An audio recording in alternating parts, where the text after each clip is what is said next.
Beach Boys resident genius singer-songwriter Brian Wilson passed away recently. I say recently because I don't know when exactly this video is going to drop, but as of filming this, he died yesterday. Anybody who's been a longtime fan of my channel knows that I definitely fuck with some Beach Boys. In fact, in the great battle of the bands between England and America back in the 60s as to which band was better, the Beatles or the Beach Boys, I gotta say I put a lot more time into the Beach Boys music than I have the Beatles. This band represented all of the bright and shiny parts of American life, but more specifically, the California lifestyle. This group has more songs about surfing and sunshine than Billy Joel does about New York and Italian food. I don't know. Billy Joel sings about Italian food, right? Either way, for a band that seemed so wholesome and American, they sure did have a rather fucked up and dark history of drugs, deaths of band members, conservatorships, and yes, Charles Manson, sure, that did happen. Brian Wilson was at the epicenter of many of these controversies. Well, the Charles Manson thing was big drummer dummy Dennis Wilson's fault, but I won't go into all of that in this video. Also, I feel I should mention that for the most part, Brian Wilson was definitely the engine that powered this group. However, from the very get-go, there has always been co-writing credits from outside writers and the other bandmates such as giant douchebag Mike Love. You know, I say this, but I do feel like Mike Love is kind of the voice of the Beach Boys and contributed a lot despite his douchebaggery. Anyway, not trying to defend him anymore. With all that being said, in this video, I'd like to reveal my top 10 favorite Brian Wilson songs, so stick around. This is Dancing with Ghosts.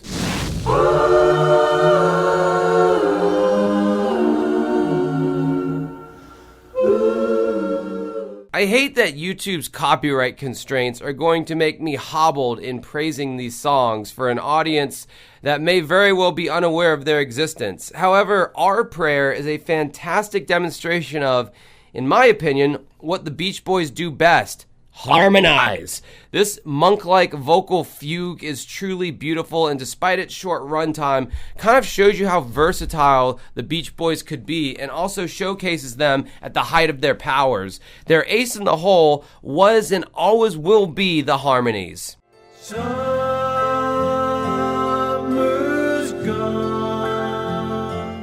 The unexpected Beach Boys record, That's Why God Made the Radio, that was released in 2012, kind of reminded the general public of why the Beach Boys mattered. Summer's Gone was the last song of the record, and its melancholic vibe and beautiful harmonies. I'm going to be commenting on the harmonies a lot in this video, just to let you know. They're what really make this track so beautiful. Brian Wilson didn't skip a fucking beat. The original thing that made him and the band great was clearly still intact when they were well into old age. Though a Beach Boys template has been established, to get new music from the man himself in the 21st century and for it to have such a high potency of quality in his older age is just a testament to this man's savant-like genius. There's a world where I can go and Though not nearly the first surf rock group in the genre, the Beach Boys must have been in the conversation for best surf rock band just based off of the added vocal harmonies. Round, round, get around, I get around, yeah, get around, round, round, I get around, I get around. Ah, man, this fucking song. How are you gonna ignore it? Everybody knows it, and our music vernacular is better for its existence. This was the Smells Like Teen Spirit of the 1960s. Or at the very least, the even flow of the 1960s. And yes, I'm well aware that the Beatles also existed at this time and were putting out some bangers in their own right. The high falsetto hook in this song, I Get Around, is just undeniable and would work to this day on any modern pop track, I feel like. The usage of other vocalists to do a vocal styling that could almost exist without the backing music is obviously impressive as hell. And though the verse lyrics might be pretty dorky, I'm getting bummed driving up and down the same old strip, I gotta find a new place where the kids are hip. Despite that, this track is pretty fucking undeniable. I'm picking up good vibrations, she's giving me the excitation. Brian Wilson had always said he wanted to write mini symphonies for teenagers. Well, you don't get much more grandiose and experimental on a pop song than good fucking vibrations. Honestly, what can I say about this song that hasn't already been said? Sure, it's very 60s, but it's also the Beach Boys at the height of their powers, fusing pop with psychedelic experimentation. The polish on this track is prime real estate, and obviously the harmonies had been honed years previous, leading up to this moment. This borders on a novelty song at times, but deadly serious at other times, like in the verses, which were generously delegated to younger brother Carl Wilson. If you were a less discerning music enthusiast, I could see how you could write this song off as a weird-ass song that sounds old AF, bro. But if you really appreciate music and the art of writing a song, man, pop music has yet to top this song in its ambition and experimentation.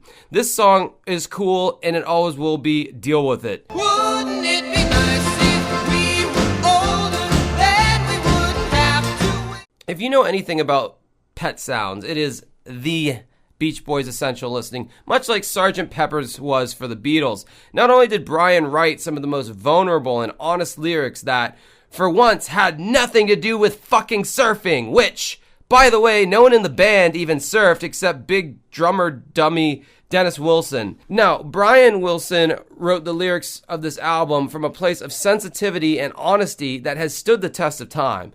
But that's not even getting into the music. Pet Sounds was an obsessive-compulsive's wet dream. Every detail was precise, and this was a solid 30 years before computers and Pro Tools were a thing that even existed. Orchestras, accordion players, bass harmonists, and just seasoned session musicians in general were called in to bring Brian's magnum opus into focus. And yes, a bass harmonica is a real thing, I learned the other day.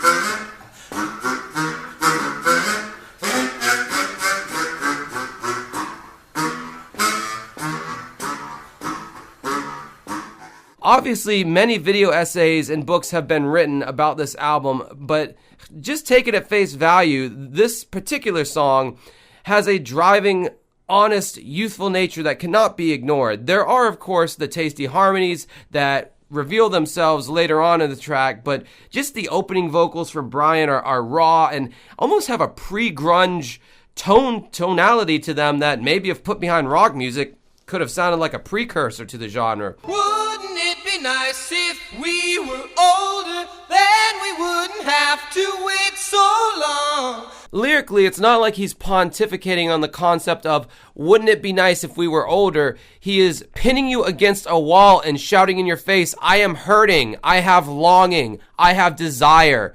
This is real pop music in its purest form, a form we have deviated from a long time ago, sadly.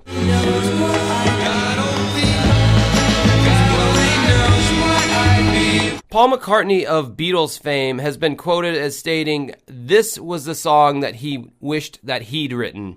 Obviously, if you have ears and a brain, you understand why Paul's sentiment is so obvious. This is a mini orchestra written for teenagers, but again, with Brian Wilson's ability to just cut through the noise and deliver the purest emotion through the lyrics and musical arrangement. And this is the kind of stuff most songwriters would dream of.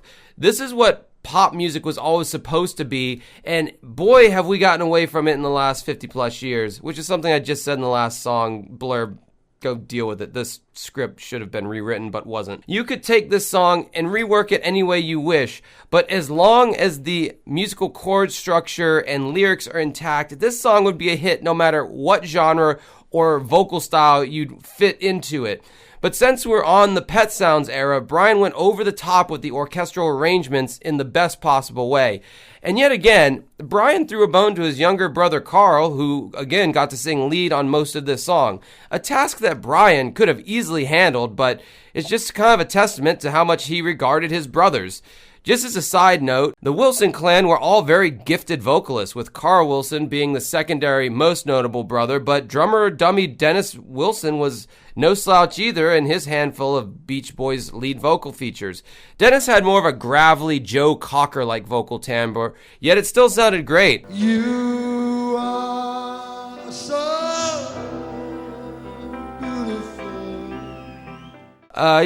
This song though, it's got to be in the top 10 best pop ballads of all time. break my heart, I wanna go and cry. Okay, so Pet Sounds came out in the 1960s, but brah, just read the fucking lyrics of this song. And let me just say, if you got Josh talking about lyrics, you know there's some good fucking lyrics, because I historically never give a shit about lyrics. I just care about how the song sounds.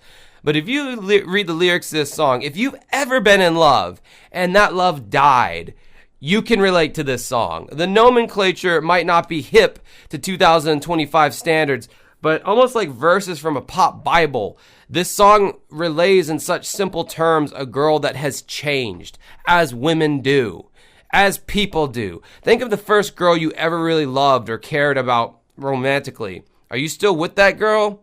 Probably not.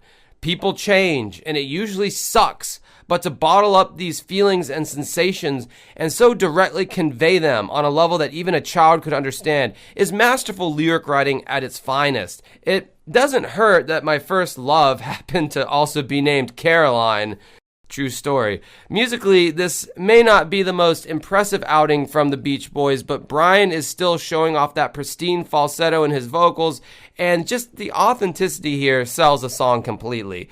This is just such a pure song, especially when given the history of the man who wrote it, at only 23 years old, by the way. When I was 23, I was a jaded-ass little fuck who had no leadership capabilities. Meanwhile, Brian Wilson was conducting a fucking orchestra for his magnum opus. Yeah, try not to compare yourself to others. It just leads to depression. Go home, let me go home. Sloop John B. This was the song that got me into the Beach Boys, and though I am remiss to include this song on the list, I feel as though Brian Wilson made it enough of his own arrangement to still be appropriate as a genuine Beach Boys song. Sloop John B was a folk song that was originally written by the Kingston Trio. Fellow Beach Boy Al Jardine liked this song so much that he really pushed Brian to use it on a Beach Boys record. Initially, Brian was dubious about including it, but after further introspection, he was able to see a way to Beach Boyify it into a classic banger and basically make it their own. It's not as though Brian Wilson was afraid of ripping off other artists whole cloth, though. I just gotta throw that out there. It's the very reason why Surfin' USA is also credited to Chuck Berry, because Brian Wilson basically admitted to ripping Chuck Berry off whole cloth on his song Sweet Little 16.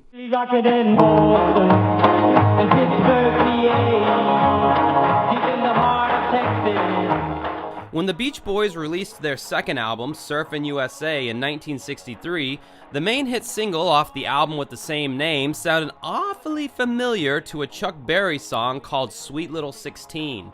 Beach Boys' main songwriter Brian Wilson even admitted, quote, "I was going with a girl called Judy Bowles, and her brother Jimmy was a surfer. He knew all the surfing spots. I started humming the melody to Sweet Little 16, and I got fascinated with the fact of doing it, and I thought to myself, God, what about trying to put surf lyrics to Sweet Little 16's melody?" End quote. Now that would all be well and good if Chuck Berry got credit for Surfin' USA, but with the first release of the album, Berry's name was nowhere to be found in the liner notes. Eventually, after pressure from Berry's label, the Beach Boys gave credit and publishing rights to Chuck Berry, and everyone was seemingly happy. I mean, holy fuck, what a blatant ripoff. Aside from Chuck Berry's very unique PDF file song title, Brian was far too creative to have resorted to this kind of plagiarism, yet he wasn't above it. I'm glad Chuck got his due on this track, though, and it took years for them to finally give it to him. But I've never been interested in the gimmicky aspect of the Beach Boys music. That's why you don't see tracks on this list like Fun, Fun, Fun or Little Deuce Coupe. I thought that shit was just corny and almost bordering on a novelty act, which obviously this group was far bigger than. Sloop John B by the Beach Boys is the definitive version of this song, Fight Me Son. Also, I really enjoyed Mike Love's vocals on this track, which really makes me separate the art from the artist because I think Mike Love is a horrible person in general.